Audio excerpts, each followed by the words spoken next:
kita.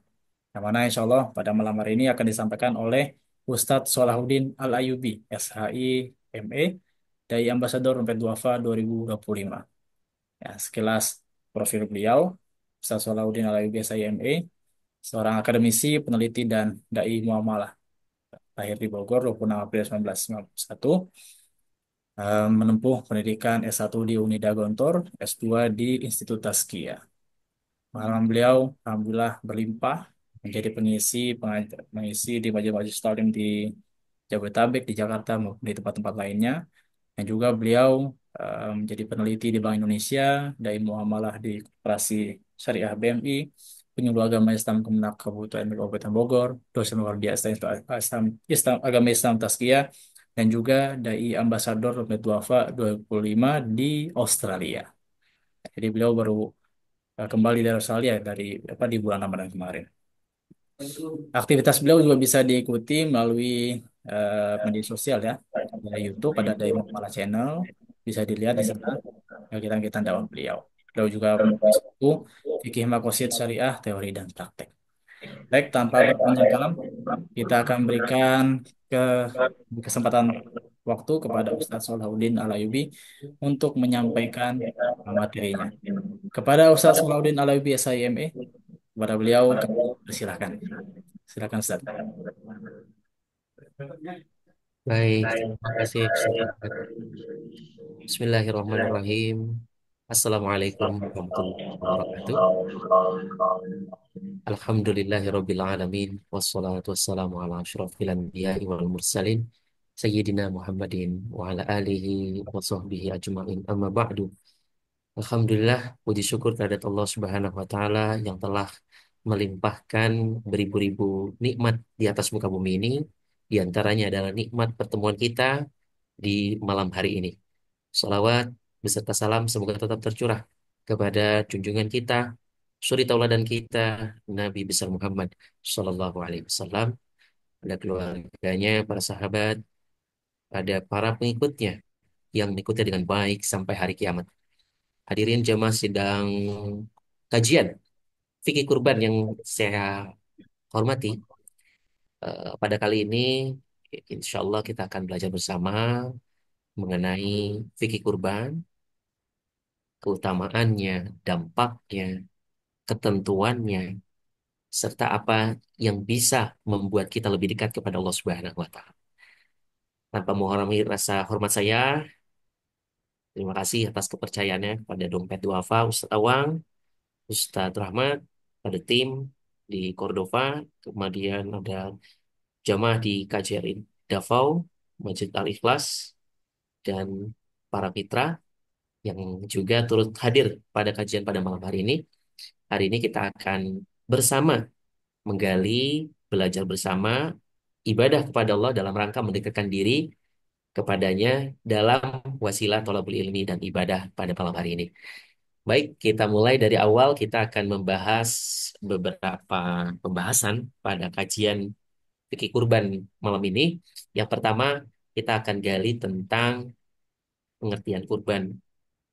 Ketika kita sudah terliterasi dengan baik apa itu kurban, kemudian apa dasar dari kurban itu, maka insya Allah kita akan lebih dekat kepada Allah Subhanahu wa taala. Kemudian yang kedua, kita akan menggali keutamaannya. Apa sih yang melandasi kenapa kita harus melakukan menjalankan ibadah kurban? Kita gali keutamaan yang bersumber dari kitab Said Sabiq juz 3. Kemudian yang keempat kita akan bahas tentang hikmahnya. Apa sih hikmah dari ibadah kurban? Kenapa kita pada bulan Zulhijjah ini disyariatkan untuk menjalankan ibadah kurban? Apa yang harus kita kurbankan? Hikmah apa yang bisa kita gali? Ya. Dan yang kelima, syarat hewan untuk kita jadikan kurban. Kita tidak mengorbankan anak kita, tapi kita korbankan rasa kita, ya, kepemilikan kita dibuktikan dengan hewan-hewan apa yang bisa dijadikan kurban. Yang keenam, waktunya kapan? Nah, ini kita juga akan bahas, ya. Dan kemudian ini yang sudah ada tradisi ya patungan kurban. Apa pendapat ulama terkait patungan kurban? Kita gali lebih dalam lagi sehingga ketika kita menjalankan syariat kurban ini berdasarkan ilmu, kita akan melihat dampaknya bukan hanya pada diri kita sebagai orang yang berkurban, tapi kepada penerima daging kurban. Kemudian yang kedelapan distribusinya. Nah ini pandangan Islam bagaimana daging kurban itu tidak bolehkah kita memakannya gitu ya, kepada siapa kita distribusikan. Ini kita juga akan melihat pandangan-pandangan ulama sebagai landasan nanti panitia kurban bisa mendistribusikan dengan baik sesuai syariah. Kemudian yang kesembilan orang yang berkurban. Siapa orang yang berkurban itu menyembelih sendiri boleh, bagaimana pandangan ulama dan bagaimana ketika dia tidak mampu menyembelih sendiri. Dan yang ke-11 ini adalah potensinya. Nah, ketika kita bahas dari dimensi ekonomi, ternyata kurban ini memiliki potensi yang luar biasa. Kita bisa merujuk pada sumber yang di yang sudah saya telaah ya. Salah satu kajian dompet duafa, kita bisa melihat potensi kurban pada tahun 2024 dan proyeksi kurban Indonesia secara keseluruhan. Ketika kita melihat potensi ini, maka kita akan melihat begitu besarnya dampak ibadah kurban ini. Tidak hanya dimensi vertikal, ya, horizontal, tapi semuanya bisa merasakan manfaat kurban. Sehingga kurban ini kita tegaskan di bab sebelum tanya jawab, menguatkan ekonomi, membangun solidaritas umat. Jadi bukan hanya kita beribadah kepada Allah, tapi ternyata ini punya manfaat yang luar biasa. Salah satunya adalah penguatan ekonomi umat dan membangun solidaritas, persatuan, gotong royong, kekuatan ya umat. Baik, kita mulai dari yang pertama. Ini saya ambil dari buku fikih. Ini ada bukunya. Fikih Sunnah li Syekh Said Sabiq. Ini kalau mungkin bisa dilihat ya, kelihatan. Nah, ini fikih ini bukunya jadul ya, jadi masih apa namanya tulisannya Arab gundul dan apa namanya ini kertasnya juga masih coklat ya, buku lama. Saya telah lebih dalam, ternyata kenapa orang-orang bisa berkurban terus ada manfaat banyak di satu wilayah, bahkan ada di satu desa itu ya kurban sapinya itu banyak gitu ya, di Jawa Tengah. Nah, ini bisa kita landasannya adalah kajian kita pada malam ini. Insya Allah, ketika kita mengamalkan suatu perbuatan dengan ilmu, kita akan merasakan manfaatnya, baik diri sendiri maupun lingkungan sekitar. Oke, kita mulai dari yang pertama. Ini saya memulai dari definisi ya, al-udhiyah, ta'rifuha, definisinya. Al-udhiyah wa dhahiyah ismun lima yuzbah minal ibr wal baqar wal ghanam yauman nahar wa ayyam tashrik taqarruban ilallahi ta'ala. Jadi kurban itu atau udhiyah atau dohiyah ini adalah sebuah istilah untuk hewan yang disembelih. Jadi kalau disebut apa itu udhiyah, udhiyah, udhiyah itu adalah istilah untuk hewan yang disembelih, tapi tidak semua hewan yang disembelih. Yang termasuk untuk disembelih ini seperti ada unta, ada sapi, ya, ibil, bakor, wal ghanam, dan juga kambing. Nah, ini hanya berlaku fi yaumin nahar atau pada hari penyembelihan. Yang disembelih di sini adalah hewan, hewan tertentu saja. Wa ayyam tasyrik dan hari-hari tasyrik yaitu 11, 12, 13 sebagai bentuk mendekatkan diri kepada Allah. Taqarruban ilallah. Maka daripada itu, ketika kita melihat secara definisi saja, apa yang kita lakukan di ibadah ini adalah mendekatkan diri kepada Allah. Makanya tadi Ustaz Awang memulai dengan baik ya. Ya ini yang tidak yang dia dapatkan itu layana lumuha wala dimawa walakin Allah takwa. Yang dia dapat itu adalah takwa. Nah ini takwa endingnya. Tidak hanya puasa Ramadan tapi ibadah kurban juga. Taqarruban ilallah. Dasarnya apa? Masyru'iyatuha, ini disyariatkan kurban itu dari firman Allah Subhanahu wa taala surat Al-Kautsar. Inna a'tainakal kautsar. Sungguhnya kami telah memberikan nikmat yang banyak kepadamu, fasolli. Karena Allah telah memberikan nikmat yang banyak kepada kita, maka sholatlah untuk Tuhanmu, wanhar, dan sembelihlah. Inna syani'aka huwal abtar. Sungguhnya orang yang membencimu adalah orang yang terputus.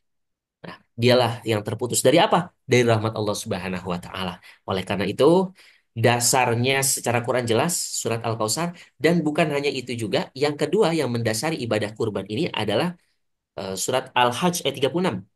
Wal budna ja'alnaha lakum min syairillah lakum fiha khair.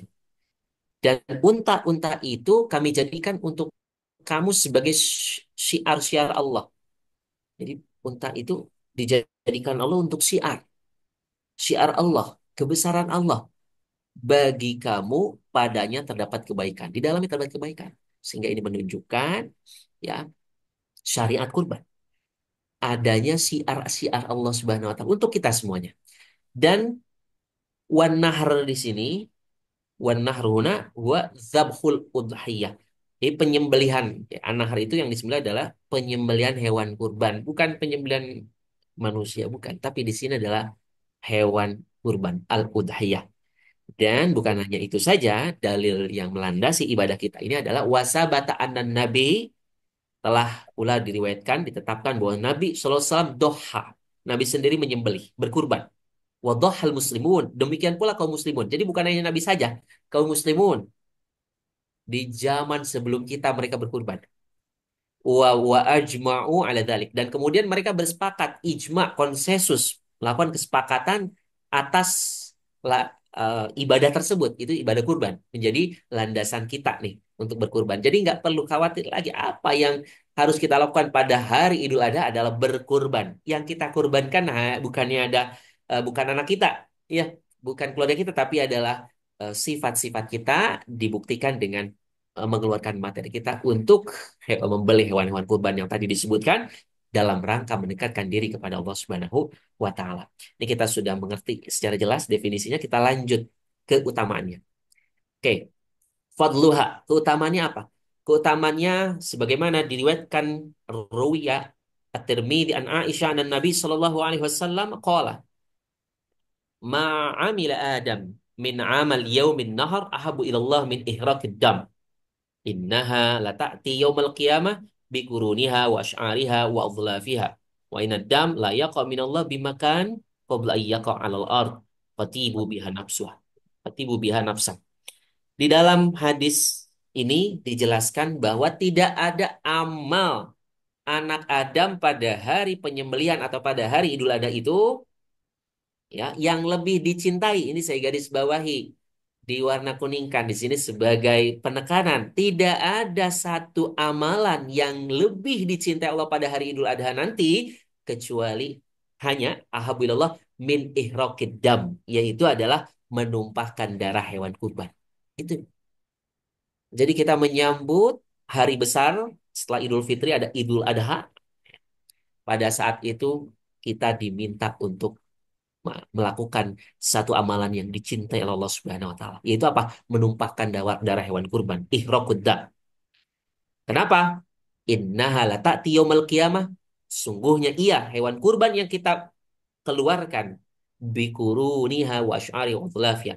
Nanti hewan-hewan kurban yang kita kurbankan pada hari Idul Adha itu akan datang pada hari kiamat dengan tanduknya, dengan bulunya. Jadi bukan hewan, tapi dia akan datang dengan tanduknya, bulunya, kukunya. Dan sesungguhnya wa inna dam la yaqa minallah bimakan qabla yaqa 'alal ard. Dan sesungguhnya darah itu benar-benar jatuh di sisi Allah. Jadi pada hari itu darah jatuh di sisi Allah sebelum itu darah itu jatuh ke tanah.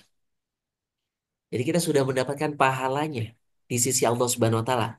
Maka lapangkanlah fatibu biha nafsah. Maka lapangkanlah hati kita untuk melakukannya, yaitu melakukan kurban. Ini keutamanya. Tidak ada amalan sebaik-baik amalan kecuali adalah ikhraqud dam, yaitu menumpahkan darah hewan kurban. Berarti artinya di sini adalah penyembelihan hewan kurban. Kita lanjut ke poin yang ketiga, keutamaannya. Hukumnya jadinya apa nih hukumnya? Nah, ini kita berbicara hukum. Dalam Islam ada wajib, sunnah gitu ya. Ada sunnah muakkad, ada mubah dan lain sebagainya. Kita lihat al-udhiyah sunnah muakkadah. Udhiyah atau kurban hukumnya sunnah muakkadah, sunnah yang sangat dianjurkan. Dan di sini para ulama mengatakan wa yakrah tarkuha mal qudrah 'alaiha, dan dibenci, makruh meninggalkannya. Siapa yang makruh bagi ma'al qudra 'alaiha, bagi yang mampu melakukan kurban. Apa dalilnya? Li hadis Anas alladzi rawahu al-Bukhari wa Muslim, yang diriwayatkan dari Bukhari Muslim, ada Nabi Shallallahu Alaihi Wasallam doha bikabshain amlahain akranain dzabahahuma biyadih wasamma wa kabbar. Di mana di sini hadis ini dijelaskan, dalam hadis ini Nabi itu Shallallahu Alaihi Wasallam berkurban dengan dua kambing jantan yang putih bercampur hitam bertanduk, yang beliau sembelih sendiri dengan tangannya dan menyebut nama Allah. Bismillahi Allahu Akbar. Ya, dan bertakbir di situ. Insya Allah. Ini dalilnya. Artinya eh, sunnah muakkadah, sunnah yang ditekankan dan makruh bagi yang mampu.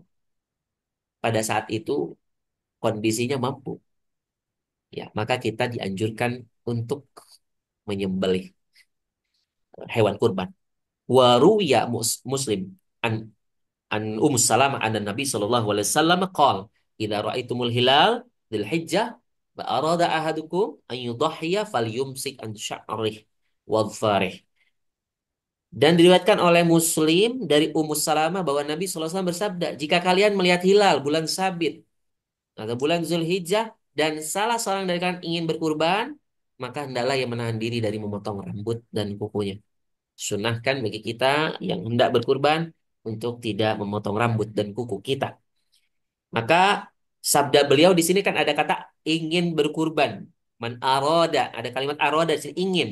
Di antara kalian yang ingin berkurban. Artinya apa? Ingin di sini menunjukkan memang sunnah, bukan wajib. Gitu ya. Jadi, tapi di sini adalah sunnah muakkadah berdasarkan hadis yang sebelumnya. Ya, sunnah apa artinya sunnah? Sunnah itu adalah suatu perbuatan yang jika kita lakukan kita mendapatkan pahala, dan kita ketika kita tinggalkan tidak mendapatkan dosa. Nah, berarti ketika kita melihat sunnah, apa yang harus kita lakukan? Kita lakukan. Pilihannya kan? Apalagi kita mampu. Ini makwali dalika. Oleh karena itu, ketika kita paham definisi sunnah ini, maka kita akan melakukannya. Seperti pilihannya adalah sholat rawatib hukumnya sunnah. Gitu ya. Maka posisi posisi sholat kita, ketika kita memiliki kelapangan waktu, yang terbaik adalah kita melakukannya. Karena kita mengetahui ilmunya. Al ilmu bila amalin kasyajar bila al ilmu bila amalin kasyajar bila tamar. Ilmu ketika diibaratkan seperti pohon, ilmu yang bermanfaat itu seperti pohon yang ada buahnya. Ketika kita mengamalkan ilmu, berarti seperti pohon yang tidak ada buahnya.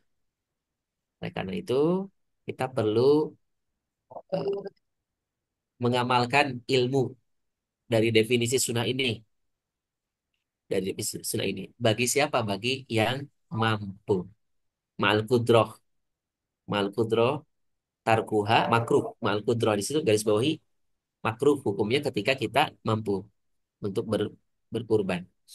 Oke. Kemudian faqaulu arada yudhhiya dalil ala sunnah la ala wujub. Oleh karena itu, di sini kita mengetahui bahwa ada kalimat aroda. Aroda di sini adalah yang menginginkan, ya kan? Artinya dalil di sini yang menginginkan berarti dal ala dalik ala ala annaha sunnah, bahwa itu adalah bagian dari hukumnya sunnah, bukan wajib. Oke, lanjut hukumnya. Oke, kita lanjut. Oke, hukumnya.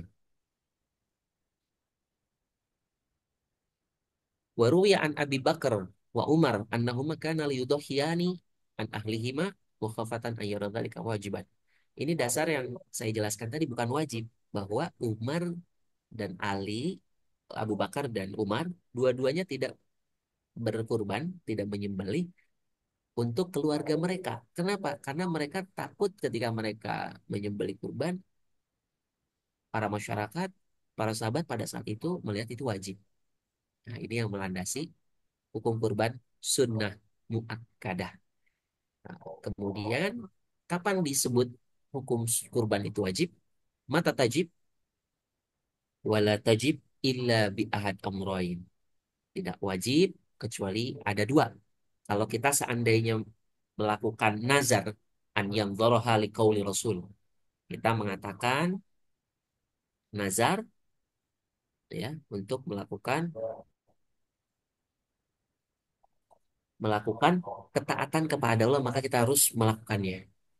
Kalau kita nazar, saya nazar untuk berkurban, maka kurban itu wajib. Saya nazar akan memberikan kepada dia kalau dia sukses. Kalau saya sukses, maka wajib pemberian itu hukumnya. Oleh karena itu, hukum sunnah muakkadah tadi bisa berubah menjadi wajib kalau kita bernazar untuk melakukan ketaatan kepada Allah. Bagaimana? Seandainya kita meninggal, wah lau mata an-nadhir fa innahu tajuzu an-niyabah fi ma'inahu binadari qabla mautih. Boleh dia ketika bernazar kemudian sampai dia meninggal, maka dia boleh mewakilkan kepada wakilnya untuk melakukan apa yang ia nazarkan sebelum meninggal. Nah, jadi hukum kurban bisa berubah menjadi wajib kalau seandainya dalam keadaan bernazar. Yang kedua, jika seorang mengatakan antakul hadhihi lillah, ini untuk Allah, ini untuk Allah. Au hadhihi udhiyah, atau kita mengatakan ini adalah kurban. Jadi dalam perspektif ketika kita membeli hewan, terus kita katakan ini untuk kurban tahun depan. Artinya ini wajib dikeluarkan untuk kurban, gitu ya. Kalau menurut Malik, wa inda Malik ida istaroha niyatuhu al-udhiyah wajibat. Kalau menurut Malik, kalau kita beli kurban pada tahun sebelum kurban, ya, bahwa ini untuk kurban saya dan keluarga saya tahun depan, maka ini menjadi wajib. Gitu. Jadi dalam keseharian kita, kita bisa juga mengetahui "Nah, ini, oh iya, sekarang kita mengetahui hukumnya sunnah muakkadah. Tapi ketika kita punya niat dalam beli hewan kurban untuk investasi, tapi dalam hati kita dalam investasi ini saya niatkan, yang satu ini untuk kurban tahun depan, maka hukumnya adalah wajib. Oke. Oke, yang ketiga, yang keempat, kita masuk kepada hikmahnya ya. Hikmahnya, kenapa kita berkurban? Hikmahnya adalah wal udhiyah syara'aha Allah ihya'an lidzikra Ibrahim wa tausi'atan 'ala nas yaumil 'aid. Jadi untuk apa kita disyariatkan kurban? Untuk menghidupkan kembali kisah Nabi Ibrahim yang menyembelih anaknya Ismail. Bagaimana ya Ismail yang tidak memiliki anak, Masya Allah. Kemudian sudah lama menunggu dan setelah mendapatkan anak, apa yang terjadi? Dia bermimpi melihat diperintah oleh Allah untuk menyembelih anaknya Ismail. Apa? Dia berpikir, Nabi Ibrahim berpikir, merenung, ya, tidak langsung mengomunikasikan anak melalui pemikiran terlebih dahulu. Baru setelah itu dia menyampaikan kepada anaknya, ya abati, ini fil manam anni adbahu kafangzur mada taro. Wahai anakku, aku melihat dalam mimpiku, aku menyembelihmu. Mada taro, bagaimana pendapatmu? Jadi ada komunikasi. Ini kita mengenang, memperingati, menghidupkan kisah kembali Nabi Ibrahim, bagaimana menyembelih anak. Ini juga jadi teladan kita Nabi Ibrahim ini. Ya. Bagaimana beliau tuh punya untuk menentukan sesuatu tuh ada komunikasi dengan anak. Sampai kata anaknya apa? Ya batif al-matu mal satajiduni insyaallah minas sabirin. Wahai bapakku, ikutilah apa perintah Allah, maka kamu akan mendapati orang sabar. Ini, masya Allah, dua-duanya ini ya. Ini Nabi Ibrahim, Nabi Yunus. Kan dalam ke, ke keistimewaan Nabi Ibrahim bahkan di dalam sholawat itu ada sholawat Ibrahim dan kita dalam tahiyat menyebutkan namanya. Artinya apa? Masya Allah, tidak semua nabi bisa mendapatkan keistimewaan seperti ini. Makanya Nabi Ibrahim termasuk dalam lima nabi ya yang memiliki keistimewaan khususiyah ulul azm. Oleh karena itu hikmahnya adalah kita menghidupkan kembali itu. Makanya di dalam keluarga kita juga sama, kita menghidupkan sunnah-sunnah Rasul ya dalam misal memperbanyak baca Quran, termasuk di dalam hari besar nanti adalah ya kita menghidupi ibadah kurban ini. Ya. Karena dimanapun kita berada, ya adakan gitu ya. Di lingkungan saya misal Kumwaya ya, Kita mengadakan, ya, berupaya untuk menghidupi, menghidupkan kembali kisah Nabi Ibrahim. Dan ini dampaknya luas. Dampaknya luas terhadap ekonomi dan juga terhadap kesejahteraan solidaritas umat. Dan kama qala Rasulullah sallallahu alaihi wasallam innama hiya ayyamu aklin wa syurbin wa dzikrillah azza wa jal. Pada hari itu adalah hari makan minum mengingat Allah. Nah, itu pada hari itu hari makan minum, makanya kita dilarang berpuasa. Yaumut tasyrik. Karena di situ kita makan, minum, dan mengingat Allah. Termasuk dalam bentuk mengingat Allah itu adalah bentuk kita menyalurkan kurban kita pada hari Idul Adha itu. Mimma takun, apa yang menjadi yang boleh dijadikan hewan kurban? Wala takun ila minal ibil wal baqar wal ghanam. Dan hewan kurban itu hanya boleh dari unta, kemudian sapi, domba. Wala tujzi min hadhihi min ghairi hadhihi thalathah. Dan tidak sah kecuali tiga. Bahkan pernah ada pertanyaan ke saya. Bagaimana kalau saya korban ayam? Nggak bisa. Nah, jadi hanya ini. Hanya ini. Yaqulullah subhanahu wa ta'ala. Allah subhanahu wa ta'ala berfirman. Next. Allah subhanahu wa ta'ala berfirman. Liyadhkuru smallah ala ma razaqahum min bahimatil an'am. Nah, agar mereka menyebut nama Allah. Disitulah kita. Agar kita menyebut nama Allah. Bismillah. Dengan menyebut nama Allah, Allahu Akbar, Allah Maha Besar, atas apa yang telah Allah rezekikan kepada kita berupa hewan ternak. Kita sudah, Masya Allah ini, dunia ini semuanya untuk kita. Ini kalau kita tidak bersyukur dalam dan tidak menyebut namanya, tidak mensyukur nikmatnya dalam rangka menjalankan perintah menjauhi larangannya, maka kita termasuk orang-orang kufur. Karena semuanya yang ada di atas muka bumi ini untuk manusia. Bayangkan kalau kita hitung Bapak Ibu ya, berapa jumlah. Ya kalau semuanya ya ini kok kita masih bisa makan daging ayam atau daging sapi ya. Padahal jumlah orang itu jutaan, miliaran bahkan ya kalau di dunia ini. Tapi kok masih ada terus ada terus ada terus ada. Itulah karena Allah memberikan semuanya untuk kita. Maka daripada itu agar kita menyebut nama Allah di situ. Mengingatnya, menyebutnya Bismillah ya Allahu Akbar. Mimbahi matil an. Karena kita sudah diberikan nikmat berupa binatang ternak. Mereka tuh selalu ada. Allah kasih kasih habis kasih lagi ada lagi untuk kita, makanya nggak habis pikir gitu ya, kok daging ayam saja contoh yang selalu dikonsumsi oleh masyarakat di dunia ini selalu ada gitu, nggak pernah nggak ada. Ini karena Allah Subhanahu Wa Taala. Oleh karena kita mari kita tadaburi ayat-ayatnya ini dalam rangka kita takwa tadi, agar kita mendapatkan takwanya Allah Subhanahu Wa Taala, derajat takwa. Karena sebaik-baik manusia di sisi Allah itu bukan yang paling baik pakaiannya, bukan yang paling baik hartanya, materi bukan, tapi yang paling bertakwa.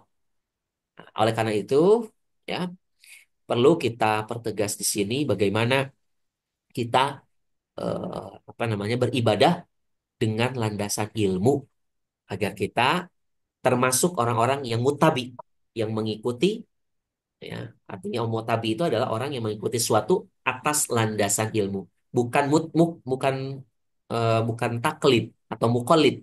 Itu mengikuti tapi tidak ada landasan ilmu. Wa yujzi minadh-dha'an ma lahu nisf sanah. Dan yang sah itu di sini ya sebagai kurban dari domba itu yang umurnya setengah tahun. Wa minal ma'zi ma lahu sanah. Kalau untuk kambing itu berumur 1 tahun. Wa minal baqar dan dari sapi malahu sanatani kalau dia umurnya 2 tahun. Wa minal ibil, ya, kalau seandainya unta itu berumur malahu khamsusinin, 5 tahun. Yastawi fi dzalika dzakar wal unsa. Semuanya sama saja baik itu jantan maupun betina. Ini keterangannya. Ya, jadi kita juga nggak sembarang untuk menyembelih di dalam beberapa eh, pendapat ulama menyebutkan ini. Nanti kita juga akan bahas pendapat lain. Oke, next hikmahnya. Ya, ini hadis yang pertama landasannya adalah Ruya Ahmad wa Tirmidzi an Abi Hurairah qala sami'tu Rasulullah sallallahu alaihi wasallam yaqul ni'matil udhiyah al-jadha min ad-dha'n. Artinya sebaik-baik kurban yang berumur setengah tahun dari domba. Ini landasan. Setengah tahun dari domba. Wa qala Uqbah bin Amir, qultu ya Rasulullah asabani jadha qala dhahbih. Rawahu Bukhari Muslim. Wahai Rasulullah, aku mendapatkan domba yang masih muda, berumur setengah tahun. Beliau bersabda, sembelilah ia. Sarannya ini. Kemudian dan Muslim an Jabir anna Rasul sallallahu alaihi wasallam qala la tadhbahu illa musinnah fa in ta'assara alaikum fadhbah jaza'ah min ad-dha'an. Janganlah kalian menyembelih kecuali hewan yang sudah tua atau cukup umur. Di sini maksudnya cukup umur, sinnah. Tetapi kalau sulit, fa in ta'assara alaikum, kalau kita sulit ya, fadhbah jaza'ah. Kalau kita sulit berarti carilah sembelih domba yang berumur setengah tahun. Nah, ini pedoman-pedoman kita nih, yang mau berkurban. Bismillah, ya, pastikan dombanya itu terkait umurnya ya. Untuk domba, tadi sudah juga dijelaskan untuk sapi. Kita di sini nggak ada unta ya. Jadi sapi 2 tahun. Nanti kita juga lihat pendapat lainnya. Oke, oke next, Ustaz. Nah, wal musinnah al kabirah. Nah, itu apa yang disebut dengan hewan yang musinnah tadi atau yang tua? Itu minal ibil malaha khamsusinin. Dari unta yang berumur 5 tahun. Tuh. Dari sapi yang berumur wa minal bakar malahu sanatani. Kalau sapi yang umur 2 tahun. Wa minal ma'zi malahu sanah. Untuk kambing berumur 1 tahun. Wa minad dha'an malahu sanah wasit tata ashur. Dari domba yang umurnya 1 tahun 6 bulan. Ini menurut pendapat di kalangan para ulama. Wa alal khilaf al madhkur min al a'immah wa tusamma al musinna bitathniyah. Dan hewan tua ini juga disebut dengan istilah saniyah, bithaniyah gitu ya. Oke, next kita lihat lagi bagaimana syarat hewan berkurban ini. Bagaimana dengan hewan yang kita yang dijadikan syarat berkurban. Pertama al udhiyah bil khosi. Khosi itu artinya yang dikebiri. Wala ba'sa bil udhiyah bil khosi. Nggak apa-apa. Kita berkurban dengan hewan yang dikebiri. Tidak menjadi masalah. Dasarnya apa? Riwayat dari Ahmad oleh Ahmad dari Abu Rafi bin Rafi Abi Rafi qala dhaha Rasulullah sallallahu alaihi wasallam bikabshain amlahain mujiain khosain wali anna lahmau atyab wa ladz.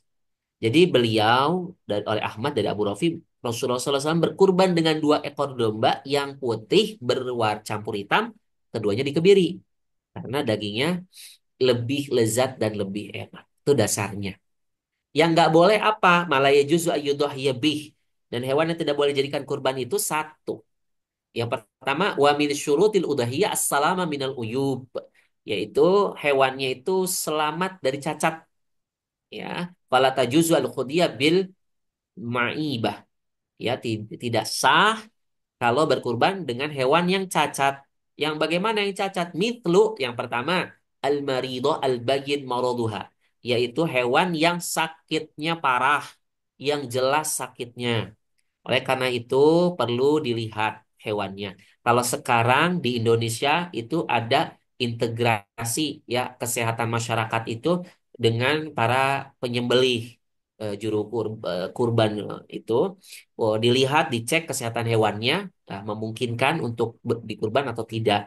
Dan kemudian juga dipastikan bahwa hewan itu juga dalam keadaan istirahatnya cukup, makannya cukup dan lain sebagainya. Jadi sekarang saya sudah lihat itu banyak dokter hewan itu yang juga mengecek gitu ya ketika penyembelihan dari setiap kecamatan saya melihat itu ya. Terus yang kedua al-aura al-bayin auruha yang artinya kalau tadi sakitnya parah, yang kedua adalah buta. Yang butanya yang buta sebelah atau jelas butanya. Jadi posisinya hewan itu buta, makanya kalau beli kita lihat-lihat dulu gitu ya.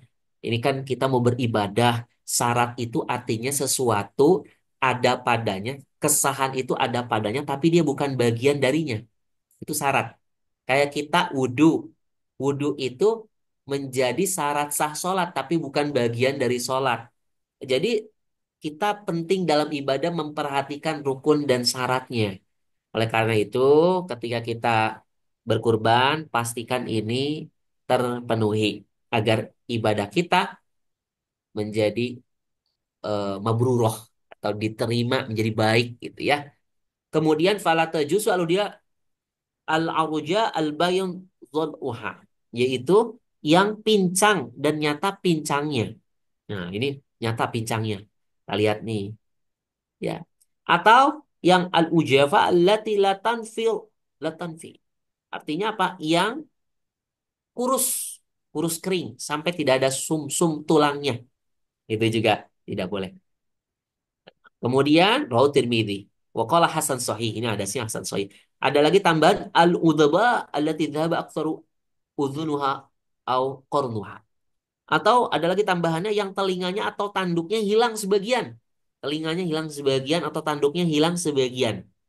Ini juga harus diperhatikan dalam beribadah. Insya Allah, jamaah kalau kita sudah mengetahui ini, kita niat dalam hati, maka kita akan mendapatkan takwa dari Allah Subhanahu wa taala.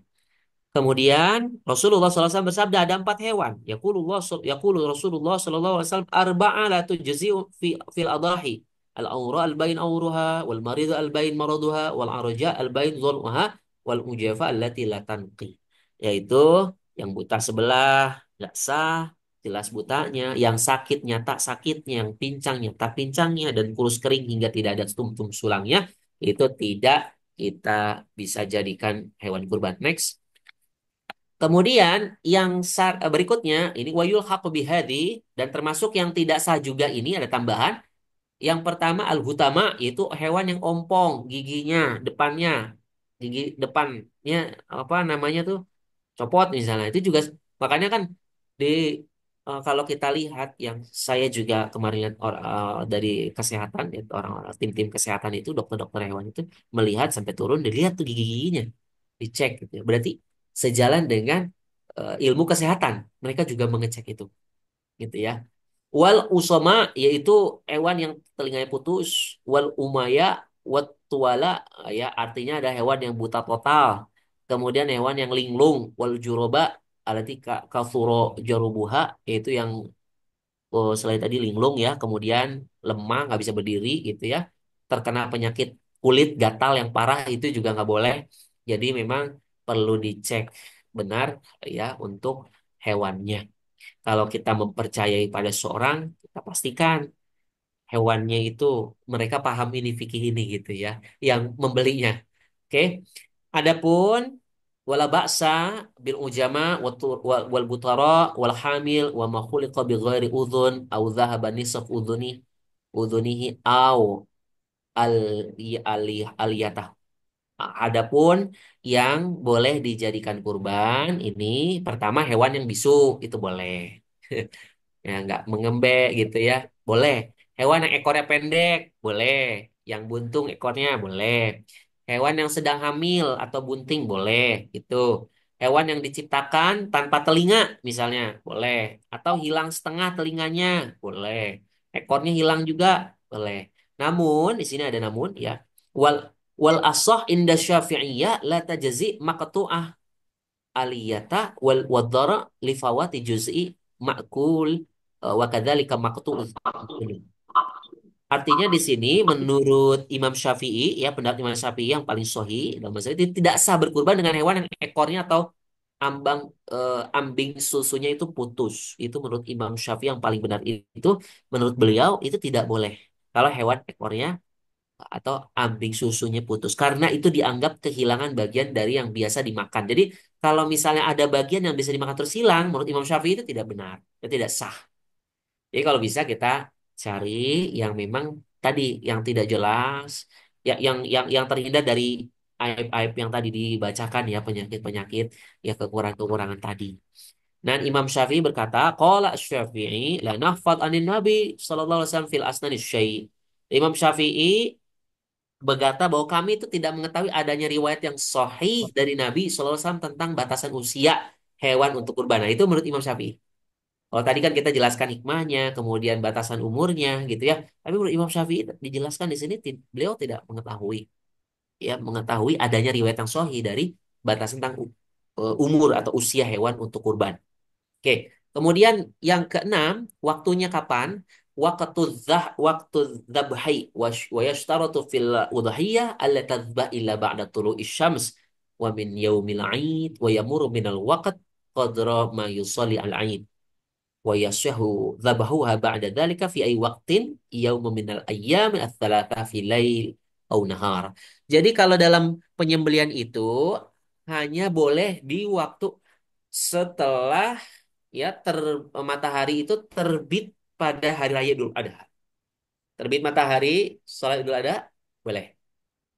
Dan setelah lewat waktu itu, ya cukup melaksanakan sholat itu boleh, dan boleh juga siang malam boleh selama hari tasyrik, gitu ya.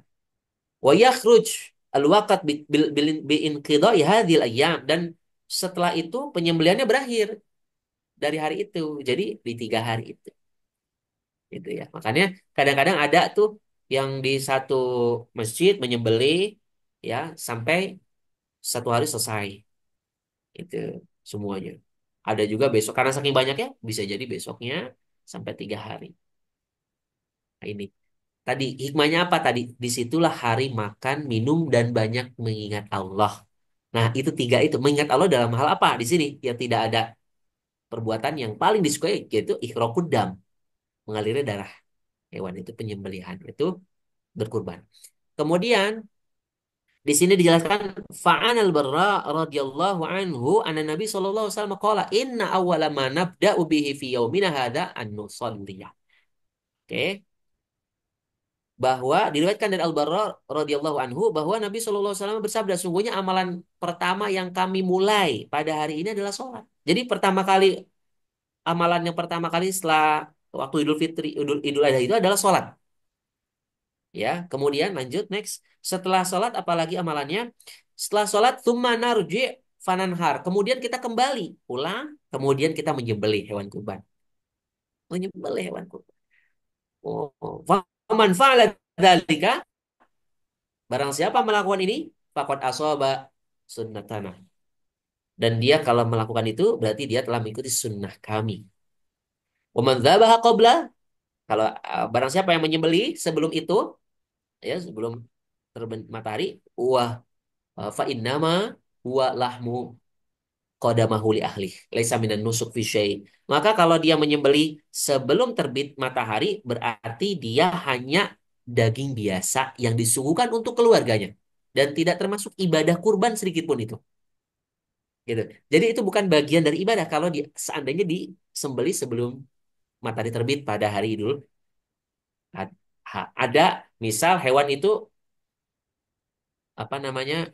Misal ya sakit kemudian tiba-tiba sakit kemudian kalau dia tidak disembelih yang terjadi adalah bangkai, tidak boleh ya memakannya, kan ada yang menyembelihnya dan ini tidak termasuk kurban. Oleh karenanya kita harus pastikan tadi syarat-syarat terpenuhi ya sehingga bisa kita nikmati, bisa kita apa namanya distribusikan kepada masyarakat. Nah, bisa me- mencapai hikmahnya tadi pada hari itu, hari makan, minum dan hari mengingat Allah Subhanahu wa taala. Masya Allah. Kemudian waqala Abu Burdah. Nah, kemudian Abu Burdah berkata, Rasulullah khatabana Rasulullah sallallahu alaihi wasallam yaumun nahar qala, dan Rasulullah SAW berkhutbah kepada kami pada hari Idul Adha, hari Nahar.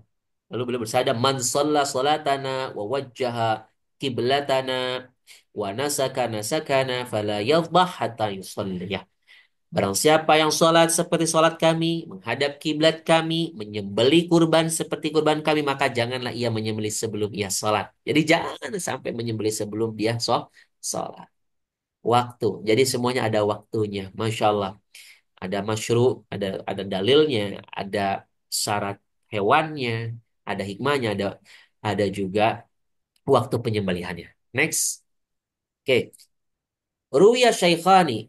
Ini yang melandasi lainnya adalah diriwayatkan dari dua imam yaitu Bukhari Muslim an Rasulillah Shallallahu alaihi wasallam man dzabaha qabla shalah, barang siapa yang menyembelih sebelum salat fa inna ma yadbah li nafsi, maka dia menyembelih untuk dirinya sendiri.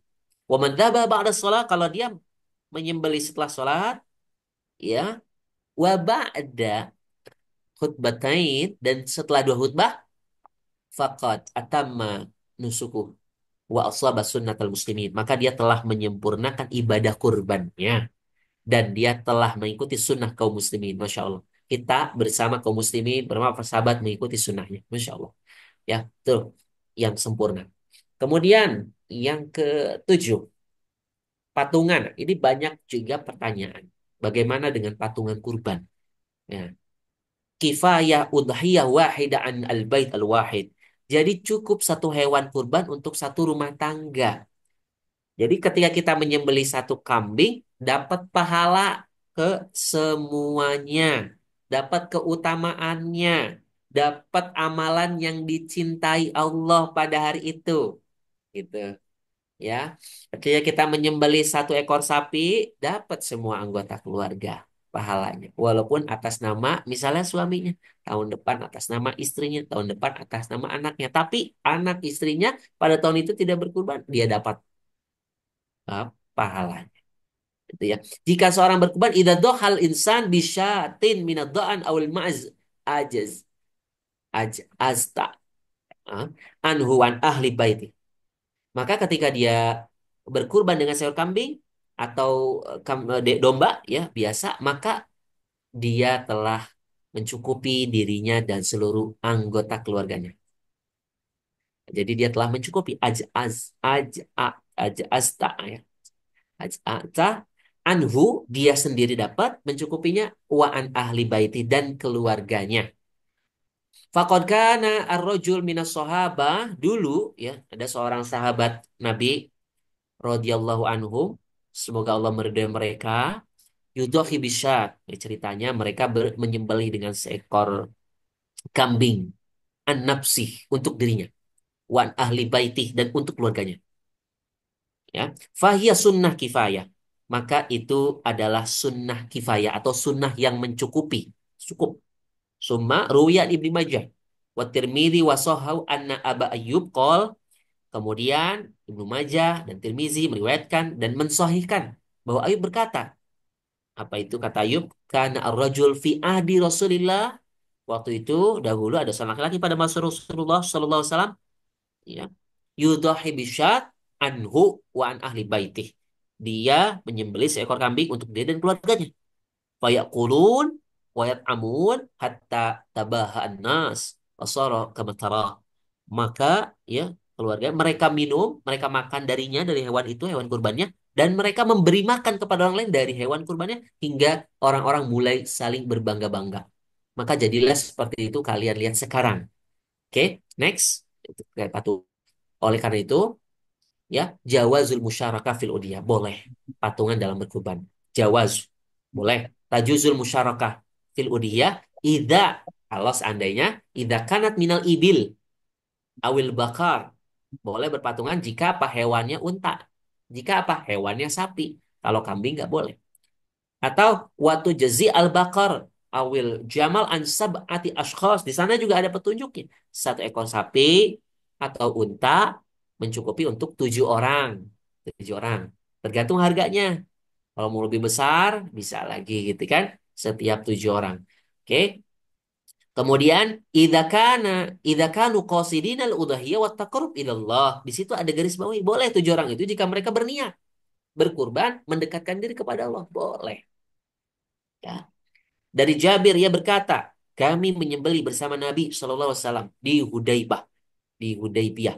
Naharna ma'an Nabi Shallallahu Alaihi Wasallam bil Hudaybiyah al-budnah an sab'ah wal baqarah an sab'ah. Bahwa mereka menyembelih 7 apa namanya menyembelih unta untuk 7 orang dan sapi untuk 7 orang. Diriwayatkan dari Muslim, Abu Dawud dan Tirmizi.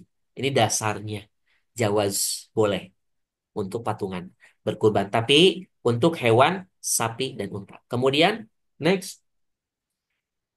Oke, bagaimana distribusinya? Ini kadang-kadang ada pertanyaan. Wah, kita yang berkurban nggak boleh memakan. Nah, ini. Tauzi lahmul udhiyah. Distribusinya bagaimana? Yasunnu lil mudhahi ayyakul min udhiyatih. Wa yahdi al-aqarib wa yatasaddaq minha al fuqara. Jadi disunahkan bagi orang yang berkurban itu memakan sebagian dari hewan kurbannya. Boleh. Sepertiganya. Ya, makanya ada juga distribusinya kepada keluarganya. Oke, selebihnya dia nggak boleh dimakan semuanya, ya. Fakul fakul fakul minha wat imul ba'isal fakir. Fakulu minha wat imul ba'isal fakir. Makanlah dari hewan sembelihanmu dan kemudian bagikanlah. Itu. Jadi ada bahkan angkat itu kan kurban kita kenapa kita ngambil? Nah, enggak. Memang disunahkan. Ini dalilnya. Kemudian kita berikan kepada orang-orang para kerabat yang dekat-dekat, dan juga pada fakir miskin. Ini distribusi. Ketika ini sudah kita jalankan, ibadah ini punya dua dimensi. Ya, kepada Allah Subhanahu wa taala kita mendapatkan takwanya, tapi kita juga bisa solidaritas kepada orang-orang yang ada di sekitar kita. Pada hari itu benar-benar hari raya. Ya, semuanya tadi hikmahnya makan, minum dan mengingat Allah. Yang berkurban mengingat Allah, makan, minum juga makan dari hewan kurbannya, tidak semuanya, sepertiganya. Dan minum juga, dan mereka yang lain yang tidak berkurban mendapatkan makan minum juga hikmahnya. Masya Allah. Memang dua hari raya umat Islam itu benar-benar harus kita jadikan ini hari raya kita. Gitu ya. Kita amalkan. Kemudian di sini juga kok Rasulullah bersabda di dalam hadis. Kalau Rasulullah Sallallahu Alaihi Wasallam kulu wa at'imu wa dakhiru. Rasulullah berkata makanlah, berilah makan dan simpanlah dalilnya. Next. Oke. Nah, waqad qala al ulama dan para ulama juga mengatakan al afdol ya, yang paling utama itu ayyakul bithuluth makan sepertiga wa yatasodaq bitsulus dan bersedekah sepertiga wa yadakhir bitsulus yaitu menyimpan sepertiga wa yajuz nakluha walau ila baladin akhar boleh juga nih kitab apa namanya kurban kita kirim ke negara lain boleh bahkan saya pernah nanya kemarin di Australia itu ini kalau di Australia kurban oh di sini kita kirim ke Indonesia nggak bisa di sini kenapa karena di sini mau menyembelih aja banyak peraturannya nggak bisa mudah gitu. Ya, jadi kita kirim ke Indonesia itu lebih afdol gitu. Jadi fikihnya juga berubah itu. Fikihnya berubah. Kalau kita dalam kesulitan ya berarti kita menggunakan tadi ke negara lain. Wala yajuz bai'uha wala bai'u jildiha dan nggak boleh dijual itu dagingnya. Bukan dijual tapi diberikan kepada yang berhak. Dan tidak juga dijual kulitnya. Para ulama mengatakan seperti itu. Wala yu'ta al-jazzar ya orang-orang yang menyembelih tadi yang jagal itu juga nggak boleh mendapatkan daging kurban sebagai upah syai'an ka'ajrin sebagai upahnya walahu ayyuka fi'ahu nadhir amalih maka tetapi boleh memberikan hadiah kepadanya atas pekerjaan ini hadiah sebagai bentuk pekerjaannya itu boleh ya yang berhak tapi di sini wa innama yatasaddaq bihi al-mudhahi sebenarnya yang berhak itu yang berhak bersedekah darinya itu siapa yang berkurban atau ia juga boleh memanfaatkan au yattakhid minhu ma yantafi bih. Jadi dia juga boleh nih bersedekah untuk dirinya, ya bersedekah darinya orang yang berkorban tadi atau dia manfaatkan untuk keperluan yang bermanfaat boleh juga.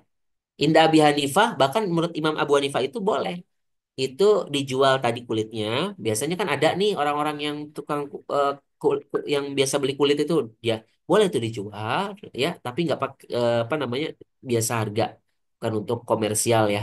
Dijual kulitnya dan nanti hasil dari jual itu disedekahkan. Nah, atau boleh juga selain disedekahkan usaha hasil usaha penjualannya boleh juga dibelikan barang yang bermanfaat. Misalnya apa untuk yang lagi mengerjakan apa namanya panitia kurban itu misalnya beli apa gitu ya peralatan apa dan lain sebagainya yang menunjang yang menunjang kegiatan atau bermanfaat buat mereka itu dibolehkan gitu. Nah, ya ini ada dasarnya semuanya jadi kita bisa lakukan itu kemudian next nah yang kesembilan orang yang berkurban menyembelih sendiri al mudhahi yadbah binafsih jadi disunahkan ya sunu liman sun adzabah an yadbah udhiyatah biyadihi dan dia kemudian mengucapkan wa yaqul bismillah wallahu akbar gitu. Disunahkan bagi orang yang mampu menyembelih dengan baik. Tapi ya ini kalau dia berkurban dia punya kemampuan menyembelih karena yang punya kemampuan menyembelih itu kan biar tadi tepat dia tidak merasa sakit gitu ya dan juga memperhatikan kesejahteraan hewan juga gitu ya. Nah, harus orang yang pintar, yang punya kemampuan. Tapi kalau tidak jadi masalah. Ini disunahkan bagi yang punya kemampuan. Hewan kurban sendiri, nah mengucapkan Bismillah Allahu Akbar. Ini mengingat lagi. Insya Allah. Ya Allah, ini dari fulan. Nah, ini juga bisa nih. Nanti panitianya, ya Allah, ini dari fulan. Allahumma hadha an fulan. Wa yusamma nafsah. Dia menyebutkan dari fulan, dia menyebutkan namanya sendiri nih. Kalau yang menyembelihnya yang berkurban. Fa inna Rasulullah sallallahu alaihi wasallam dzabaha kabsyan. Ya, karena Rasul sendiri menyembelih seekor domba jantan sambil mengucapkan Bismillah Allah Akbar, ya Allah, ya Allah, ya Allah, hada anni. Ini dariku. Wa an man lam yudahi, dan dari orang yang belum berkurban dari umatku, min umati, masya Allah. Ini Rasul luar biasa. Kan Rasul sendiri seperti itu ya. Ini untukku dan untuk orang yang belum menyembelih atau berkurban dari umatku. Itulah kebaikan Nabi kita, Nabi Muhammad SAW, menjadi panutan kita bersama yang kita teladani kesehariannya di dalam aktivitas kita apapun itu jenisnya. Kemudian yang ke-10, next, kalau dia tidak mampu, nah, menyembelihnya. Ini tadi dasarnya rawahu Abu Dawud dan Tirmizi. Kalau dia tidak mampu, fa in kana la yahsun adzabah, dia nggak punya kemampuan yang baik, yang cukup untuk menyembelih, fal yashhadhu wa yafdhurhu. Hendaklah yang menyaksikan, menghadiri penyembelihannya. Kalau nggak mampu, bisa menyaksikan, bisa menghadiri. Kalau jauh gimana? Nah, bisa melalui foto gitu ya. Boleh. Oh ya, dulu. Fa'inan atau ada wakilnya juga boleh ya. Wakili. Kita misalnya wakili kepada adik kita atau pada panitia kurban yang kita percaya dan lain sebagainya. Pada Nabi SAW qala li Fatimah, ya Fatimah, dasarnya ini. Wahai Fatimah, kaumi, ya wahai Fatimah, ya bangunlah, kumi, maaf, bukan kaumi, kumi, bangunlah, fashhad, fashhadi, ya bangunlah, saksikanlah, adhatuki, hewan, eh, kurbanmu, ya. Fa innahu, sungguhnya, yaghfirullah, sungguhnya akan diampuni dosa-dosamu. Oh ya, inda awwali fitrah min damiha kulla bin amaltah, amaltah, dan akan diampuni dosamu sejak tetesan darah pertamanya itu. Insya Allah. Luar biasa ya. Semuanya maghfur, diampuni. Dan ucapkanlah wa quli inna solati wa nusuki wa mahyaya wa mamati lillahi rabbil alamin. Sesungguhnya solatku, ibadahku, hidupku, dan matiku hanya untuk Allah Subhanahu wa Ta'ala, Tuhan seluruh alam. Ini udah kita sering baca. Oh, la syarika. La syarika. Tidak ada sekutu baginya. La syarikalah. Wa bidzalika umirtu ana awwalul muslimin, dan itu aku diperintahkan dan aku ada orang yang pertama berserah diri muslim. Faqala Ahmad sahabah, lalu salah seorang sahabat bertanya, wahai Rasulullah, ya Rasulullah, hadalak wa li ahli baitik khasah. Wahai Rasulullah, apakah ini khusus untuk umatmu dan keluargamu saja atau untuk seluruh kaum muslimin? Rasulullah SAW bersabda, kalau Rasulullah SAW, balil muslimina amah. Bahkan untuk seluruh kaum muslimin. Jadi ini adalah untuk, bukan umatku, bukan untukku dan keluarga, tapi untuk kaum muslimin. Jelas ya, landasan untuk untuk amal ibadah ini. Kemudian next, kalau kita melihat, oke, potensinya pada tahun 2024 dari penelitian yang dilakukan oleh IDEAS dan proyeksi kurban Indonesia, luar biasa Bapak Ibu ya, kalau kita lihat di sini, sohibul kurban, orang yang berkurban itu 2,16 juta rumah tangga. Masya Allah. Pahalanya mengalir. Berkah kan? Berkahan. Nilainya itu setara dengan 28,2 triliun. Ini benar-benar yaum Aid. Insya Allah ya. Kemarin kita sudah merayakan hari Idul Fitri. Tidak ada yang lapar dengan zakat fitrahnya. Ya, Ustadz Rahmat ya. Masya Allah ya. Mengalami peningkatan luar biasa. Tidak ada yang lapar pada hari itu. Nah, hikmahnya kita mendapatkan itu. Dan sekarang Idul Adha, kalau kita lihat potensinya 28,2 triliun. Insya Allah. Besar. Daging kurbannya 117,2 ribu ton. Tidak ada amalan baik kecuali adalah kita melakukan kurban. Usikum wa iya ya nafsi. Sohibul kurban ini hitungan jutaan orang. Nilai kurbannya hitungan triliunan. Insya Allah. Ada peningkatan. Kalau kita lihat tahun 2000 ya 2023 sampai 2024 ya. Kemudian nilainya juga meningkat ya dari 24 triliun ya sampai 28 triliun. Jadi ada kenaikan nilai kurbannya, daging kurbannya, sapi. Kalau kita lihat sapinya di situ ada 587. ekor, Masya Allah. Peningkatannya ini adalah dampaknya, potensinya bukan hanya pahala orang yang berkurban, manfaatnya itu terasa kepada orang-orang yang menerima daging kurban. Itu yang pertama. Terus yang kedua, selain itu, para peternak juga mendapat manfaat dari pembelian hewan kurban ini. Jadi mengalirnya adalah potensi ekonomi ya ada di Indonesia kemana-mana. Makanya Pak Presiden Pak Prabowo itu beli sapi dari orang Kediri, ya, ya, dengan harga 90 jutaan. Pengen kita beli produk dalam negeri. Nah, ini yang harus kita lakukan. Ayo bangkitkan usaha-usaha orang-orang yang ada di kita. Agar apa? Indonesia maju sejahtera. Insya Allah ini yang kita maukan. Ya, kalau saya melihat negara maju di Australia kemarin, ya bagaimanalah kita juga ingin merasakan dampaknya di Indonesia. Agar merasakan manfaatnya ini, kita mulai dari menerapkan nilai-nilai Islam dalam diri kita. Karena saya melihat Islam di negara Barat, tapi walaupun tidak melihat mayoritas Muslim. Karena apa? Artinya saya melihat penerapan nilai-nilai Islam di sana. Nah, kebayang ini ya, 587 ribu ekor. Setara 20 triliun. Dagingnya 100 ribu ton. Kambing domba 1,21 juta ekor. Ya, Masya Allah. 7,3 triliun, 17 ribu ton dagingnya. Insya Allah, kenaikan nilai kurban 15%. Potensi besar, ketahanan pangan. Nah, ini kan ketahanan pangan ini. Ketahanan pangan. Kita punya kambing, kita punya sapi, kita punya kerbau, sembelih ada apa namanya daging untuk ketahanan pangan kita. Nah, kita mudah-mudahan dengan adanya pembelian ini, para peternak bersemangat memproduksi, melakukan yang terbaik agar sapinya sekelas kualitas Australia yang terbaik di dunia. Begitu ya.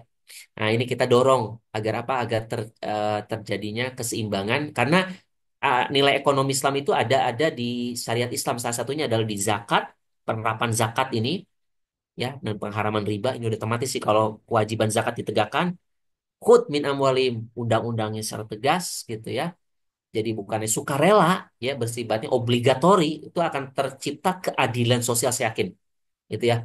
Tapi kalau masih bersifat sukarela, voluntary, yang terjadi adalah harus ada integrasi ini antara kebijakan pajaknya dan zakatnya. Nah, begitu juga nih di Idul Adha, ya mudah-mudahan adanya syariat ini ya sudah pastinya dampaknya besar. Yang sudah kita lihat potensi hasil penelitian yang sudah dibuktikan dan dilakukan oleh IDIAS. Next, kita lihat yang terakhir ini ibadah kurban itu menguatkan ekonomi, membangun solidaritas umat dari perspektif ekonomi. Kita bisa lihat bukan sekedar ibadah spiritual, tapi kurban itu juga solusi sosial. Ini solusi sosial. Saya pernah berbicara sama jamaah saya begini, Ustadz, saya belum pernah makan daging. Bener, bener Bu, bener. Setahun sekali. Masa? Iya. Kapan itu setahun sekali? Waktu kurban. Saya dapat daging. Itu aja Pak Ustadz. Nah, Masya Allah, sampai ada yang mengatakan seperti itu. Ya, apalagi kalau kita tidak melakukan kurban. Kebayang ya. Jadi ada orang-orang yang hidupnya di bawah seperti kita merasakan makan daging setahun sekali. Ya Allah, mudah-mudahan, yang mudah-mudahan ini manfaat ini, solusi ekonomi ini bisa dirasakan ya. Bahkan ada juga yang daging kurban itu karena dia banyak dapatnya ya, dia juga distribusikan lagi ke yang lain. Masuk. Pada hari itu saya melihat ya, ketika setelah daging di hewan kurban disembelih, dibagikan, distribusikan ya seluruh masyarakat. Saya lihat dengan mata kepala saya, mereka senang. Mereka senang. Bahkan ada daerah lain yang dapat senang karena pengelolaannya baik. Nah ini yang kita harapkan pengelolaan yang baik agar apa manfaat sosial dapat, ekonomi juga dapat. Distribusi kain yang lebih adil ini adalah salah satunya dengan ibadah kurban. Justru itu ya selain zakat kewajibannya, hewan kurban ini juga menjadi solusi distribusi kain yang lebih adil. Ya kita punya kekayaan, kita lakukan kurban sehingga mengalir ya. Kalau kalau dalam harta itu kan mengalir. Ekonomi mengalir dengan harta nih. Kalau dia nyemandek nih harta kita, ekonominya nggak jalan, mati ini ekonomi. Malah harta itu harus berputar, mengalir. Kalau kita bisa hidup karena mengalir darah, ekonomi hidup karena ada aliran harta, tidak mengendap. Makanya kewajiban zakat tuh agar orang-orang tuh, yuk, kalau kamu nggak mengeluarkan uang kamu kena zakat nih. Orang karena didorong untuk lari ke investasi, investasi, buka lapangan pekerjaan, mengalir terus. Wah, dia ternyata meningkat usahanya, dijakatkan, tambah meningkat lagi dan lain sebagainya. Begitu juga ini sistem kurban, distribusikan yang adil. Daging kurban untuk fakir miskin, reko- ada penggerakan roda ekonomi umat, peternak mendapatkan manfaat, semangat untuk apa namanya memproduksi lagi sehingga terjadilah perputaran ekonomi. Nah, ini yang dimaui agar eh, terpisah dari jurang menganga ini. Mengurangi kesenjangan sosial ini ya, menghadirkan keadilan ekonomi. Islam adalah solusi. Islam adalah solusi. Jalan hidup kita. Kemudian peluang ekonomi untuk umat memberdayakan peternak, pedagang, hewan kurban mengalami peningkatan. Jangan sampai kayak kemarin ya, mudik kemarin ekonomi surut ya menurut berbagai data yang saya juga mendengar di stasiun juga ada penurunan dan sebagainya. Perlu kita dorong nih ekonomi ini di bulan kurban menambah penghasilan dan membuka lapangan usaha. Mereka yang mencari makan juga itu kan dari situ juga ya mencari makan kambing kan itu mereka kan dari situ ya adanya apa namanya penambahan penghasilan. Kemudian dasarnya apa? Dasar syariat ini yaitu kepedulian sosial. Wahai manusia, sebarkan salam, berikan makan, sambunglah silaturahmi, sholatlah di malam hari. Di saat orang lain tidur, niscaya kalian akan masuk surga dengan selamat. Oleh karena itu, hadis ini menunjukkan perintah eksplisit untuk memberi makan sebagai amalan utama, di antaranya adalah berkurban. Demikian, mungkin setelah ini kita bisa masuk ke sesi tanya jawab. Terima kasih. Wassalamualaikum warahmatullahi wabarakatuh. Waalaikumsalam warahmatullahi wabarakatuh. Terima kasih banyak Ustadz Salahuddin Alayubi SHI ME atas pemaparannya terkait ibadah kurban ini. Alhamdulillah sudah dibahas panjang lebar oleh beliau dari keutamaannya, ketentuannya, hukum-hukumnya, bagaimana kita berkurban, mana penyalurannya dan sebagainya, serta memaparkan data-data terkait dampak sosial dan ekonomi yang ditimbulkan dari pelaksanaan ibadah kurban ini terhadap masyarakat. Baik, sekali lagi terima kasih atas seluruh pemaparannya. Kita akan berpindah ke tanya jawab nih untuk apa namanya memperdalam materi kita. Jika ada yang ingin ditanyakan dari para jamaah, kami persilahkan. Kami silakan jika ada jamaah dari Masjid Al-Ikhlas yang ingin bertanya.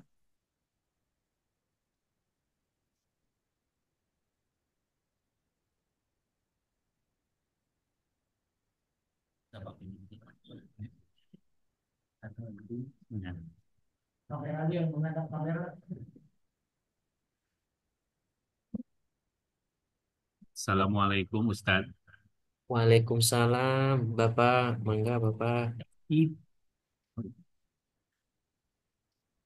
Ustadz, ada beberapa pertanyaan yang ingin saya sampaikan, mohon pencerahannya.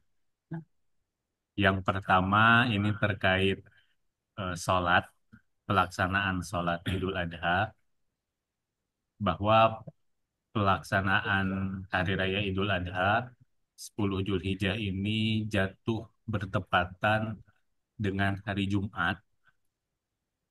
Nah, ada beberapa pandangan termasuk bahwa ketika pelaksanaan sholat Id jatuh pada hari Jumat, kita tidak perlu melaksanakan sholat Jumat. Nah, mohon pencerahannya terkait itu, termasuk dasar dan bagaimana pandangan eh, Ustadz terkait itu. Itu yang pertama. Yang kedua, untuk yang pertama bisa di sudah bisa ditangkap Ustadz. Iya. Oke. Oke. Yang Apa langsung kedua, eh, dijawab, Pak? mungkin Ini pertanyaan kedua. sekaligus saja ya. Oke, siap. Nah, yang kedua itu ada beberapa sebagian dari kita yang berpandangan bahwa berkurban itu cukup satu kali saja katanya seumur hidup, sehingga beberapa saudara kita ada yang tidak lagi melaksanakan kurban karena katanya sudah tinggal anak-anak saya yang belum, ataupun tinggal adik saya atau kakak saya yang belum. Nah, saya baru tidak pernah menggali dasar terkait ini, sehingga itu yang ingin saya tanyakan juga. Itu yang kedua, Ustadz, terkait kurban sekali seumur hidup, apakah ada dasarnya? Dan yang ketiga, itu terkait mitos ya, terutama ketika kita memotong memotong hewan kurban berupa domba atau kambing. Beda tangan katanya, beda aroma daging. Beda tangan, beda aroma daging, ada ajian-ajian tertentu, tahan napas dan sebagainya. Nah, tadi mungkin tidak sempat dipaparkan lebih jauh beda tangan, beda aroma itu. Tapi kalau disinggung ataupun kita alami, ternyata betul juga. Tapi saya ingin tahu dasar terkait itu seperti apa. Betulkah memang itu ada gitu. Itu saja Ustadz. Jadi ada tiga. Yang pertama tadi terkait pelaksanaan sholat Id di hari Jumat. Yang kedua terkait kurban sekali seumur hidup. Dan yang ketiga terkait beda tangan, beda aroma daging. Gitu. Itu saja Ustadz. Terima kasih. Assalamualaikum warahmatullahi wabarakatuh. Waalaikumsalam. Terima kasih atas pertanyaannya. Saya persilakan Ustaz Salahuddin. Mangga, mangga. Waalaikumsalam. Baik, Bapak, terima kasih pertanyaannya luar biasa ya, menyangkut fikih ibadah ya, yang memang perlu kita ketahui untuk dasar hukumnya. Ketika yang pertama ini ketika hari raya Idul Adha itu jatuh pada hari Jumat. Apakah memang umat Islam wajib melaksanakan sholat Jumat setelah sebelumnya sudah sholat Id? Ini dalam hal ini ya memang ada keringanan disebutnya rukhsah bagi orang yang telah melakukan sholat Id untuk tidak wajib menjalankan ibadah sholat Jumat. Tetapi di sini tapi tetap disunahkan dan dianjurkan atau dianjurkan itu untuk melakukan ibadah sholat Jumat. Jadi di situ ada keringanan untuk tidak wajib, namun tetap dianjurkan. Bagi imam misal di antara kita atau khatib masjid itu tetap dia memiliki kewajiban untuk melakukan atau menyelenggarakan sholat Jumat. Bagi mereka nanti yang tidak ikut, ya, sholat Id atau tetap ingin menunaikan sholat Jumat terlaksanakan. Gitu. Jadi itu dasarnya ada kan ada keringanan. Apa yang melandasinya? Melandasinya adalah hadis. Yang pastinya hadis dari Zaid bin Arqam, Nabi SAW melakukan sholat Aid lalu memberikan keringanan, yaitu rukhsah dalam sholat Jumat. Dan beliau bersabda, siapa yang mau sholat Jumat, maka silakan. Dan siapa yang tidak mau, maka cukup dengan sholat Idnya. Itu dasarnya. Jadi ini yang menjadi landasan para penyelenggara ibadah gitu ya, para tokoh gitu untuk melakukan ya, baik itu adanya sholat Jumat ya ataupun meniadakannya. Tapi tadi dianjurkan untuk menyelenggarakannya. Adanya keringanan untuk meninggalkan sholat Jumat kalau seandainya sudah melakukan sholat Id. Itu ya Pak. Itu yang pertama tadi. Terus pandangan yang lain yang bisa kita jadikan sandaran selain itu misalnya mazhab Hambali. Beliau menyatakan secara tegas ya, eksplisit bahwa boleh kalau kita tidak melakukan sholat Jumat kalau seandainya kita telah melakukan sholat Id. Tapi tetap wajib sholat zuhur buat penggantinya. Nah, namun kalau untuk posisi kita sebagai imam, ya wajib mengadakan sholat Jumat bagi yang tidak ikut Id, ya kan? Gitu. Jadi disitulah kita berposisi sebagai imam atau makmum. Kalau mazhab Syafi'i mayoritas di Indonesia misalnya atau Hanafi dan Maliki ini tiga mazhab ini tetap dia mewajibkan sholat Jumat. Karena Id dan Jumat adalah dua ibadah yang memang memiliki perbedaan di dalamnya dan juga memiliki kewajiban yang berbeda pada masing-masing ibadah atau sholat tersebut.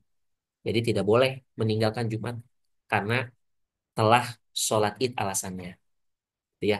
Jadi secara garis besar kita bisa apa namanya simpulkan ya, kalau seandainya orang yang tadi ikut sholat id itu tidak wajib Jumatnya, itu kita berarti ikut hadis Zaid bin Arkom ya.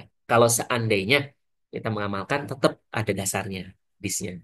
Kalau seandainya ada yang tadi tidak ikut sholat id, berarti dia wajib Jumat. Ini tidak ada alasan nih tidak ikut Jumat. Kalau posisi kita imam atau khotib ya kita tetap wajib menyelenggarakan sholat Jumat. Agar apa? Agar tetap ada pelaksanaan Jumat bagi yang hadir. Nah, disitulah Allah memberikan keringanan, ada rahmat, ada kemudahan bagi umat di dalam dua momen ibadah besar. Ketika bertemu ya dalam satu hari. Jadi ada fleksibilitas. Kemudian, jadi utamanya gimana? Melakukan keduanya ya Pak. Kalau kurban cukup sekali seumur hidup, nah ini bagaimana? Kalau seandainya kita lihat pandangan ya, memang pandangan yang ini menyampaikan bahwa kurban cukup sekali seumur hidup itu pendapat ini pendapat ini ada tapi bukan pandangan mayoritas ulama bukan. Sebagian ulama itu mengkiaskan ibadah kurban itu seperti haji. Ada itu karena dasarnya itu kiasan ibadah haji sekali dalam hidup ya. Namun itu dasar dasar dan praktek yang dilakukan oleh Nabi kita Nabi Muhammad SAW menunjukkan bahwa ibadah kurban adalah ibadah tahunan bagi yang mampu. Makanya tadi sunnah muakkadah itu ya. Nah, kalau seandainya kita melihat pendapat yang lebih kuat lagi, itu pendapatnya mayoritas ya, jumhur ulama. Ya tadi yang saya sampaikan, itu kurban itu sunnah muakkadah. Sunnah yang sangat dianjurkan setiap tahun. Itu yang paling kuat. Dalilnya dan prakteknya yang sudah saya tadi sebutkan, ya Nabi SAW berkurban setiap tahun dengan dua kambing yang bertanduk, ya putih dan gemuk. Dan beliau istiqomah di setiap tahunnya melakukan ibadah kurban ini. Jadi kalau kita lihat landasan ini, ya kita menyampaikan tadi ya bahwa ini eh, melihat kepada mayoritas ulama, maka kurban ya tidak tidak sekali seumur hidup. Gitu. Di dalam satu riwayat, contoh ya, bahkan ini umatku, ini untukku kan, kata Rasul, ini untukku dan untuk umatku yang belum mampu berkurban. Gitu. Jadi artinya praktek dan landasan inilah yang menjadikan mayoritas para ulama menyampaikan bahwa hukum berkurban itu sunnah muakkadah yang dianjurkan setiap tahun. Ya, gitu ya. Jadi kita bisa berkurban misal begini, tahun ini saya ya kifayah untuk semua keluarga. Nah, anak dan istri dapat. Tahun depan istri, anak dan saya dapat. Tahun berikutnya anak, istri dan saya dapat. Nah, itulah yang cukup satu tahun untuk satu keluarga. Sebagaimana Rasul SAW menyembelih seekor kambing, kemudian bersabda, ya Allah ini dariku dan dari keluarga Muhammad. Ya, jadi kita bisa apa namanya menggilir tahun ini siapa, tahun depan siapa, tahun berikutnya siapa. Tapi kita dapat pahalanya untuk satu keluarga, gitu ya. Kalau itu tadi ya. Kalau yang ketiga tadi gimana? Itu ya tentang yang menyembelih ya, mitos ya, Betul Ustaz, tentang menyembelih tos yang beredar mitos. bahwa dalam menyembelih itu beda tangan itu katanya beda aroma. Oke, bagus ini pertanyaannya yang menyentuh ya mitos dan tradisi masyarakat setempat dan ajaran Islam yang murni gitu ya. Jadi banyak memang implementasi implementasi ya di lingkungan kita penyembelihan hewan kurban itu mengalami perkembangan karena kebiasaan masyarakat, bukan dari tuntunan agama itu Pak ya. Jadi eh, kita harus bedah, harus jelaskan juga dengan hati-hati gitu. Jadi kalau kalau seandainya mitos yang meluas di saat penyembelihan kurban, misalnya beda tangan atau beda aroma daging gitu. Ya, ini tidak ada landasannya dalam Islam, tidak ada ya Pak ya. Misalnya tadi kata Bapak ya, tadi saya dengar tentang tahan napas misalnya saat menyembelih gitu ya, supaya tadi tidak kesakitan mungkin ya Pak ya. Ya, agar sembelihannya itu ya tidak sakit gitu. Dan juga sembelihannya jadi lebih lancar gitu ya. Ini tidak disebutkan juga di dalam tuntunan Islam, dalam hadis, dalam sunnah Nabi SAW.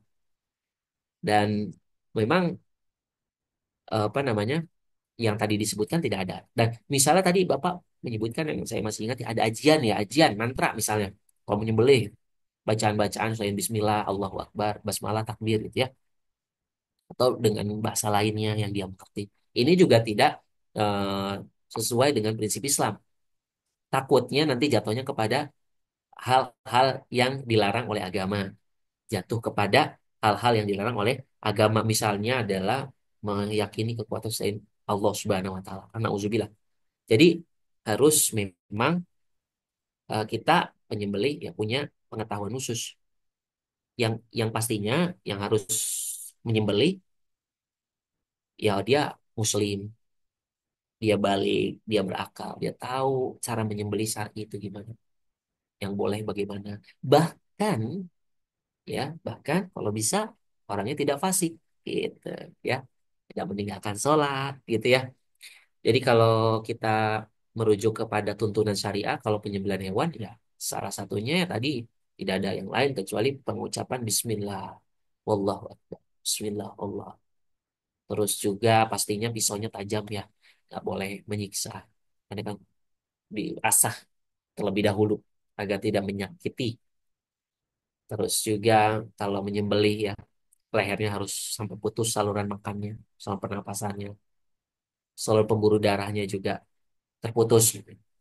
Jadi panduannya itu yang eh, saya ketahui ya Pak ya. Jadi tidak ada macam mitos tadi sebagaimana yang saya pelajari panduan-panduan itu hanya sebatas tadi penyembelihannya dengan mengucapkan Bismillah Allah tidak ada mitos-mitos itu ya. Oke, mungkin dasar mereka mungkin ya pengalaman pribadi atau sugesti juga bisa jadi Pak, sugesti bisa. Kalau katanya misalnya kalau saya menyembelih itu pasti nggak bau gitu dagingnya. Karena izin Allah saja gitu ya. Pengalaman atau apa namanya adat-adat yang bersatu ya bercampur gitu ya dengan mistis gitu gitu ya. Tapi kita mungkin itu dasar itu karena memang minimnya literasi terkait ilmu fikih kurban. Jadi dia lebih kepada apa ya mitos jadinya gitu ya, rasional gitu. Gitu Pak. Mungkin ada tambahan, silahkan Mangga. Sudah sangat terjawab, Ustadz. Terima kasih atas pencerahannya. Ya. Atur nuhun.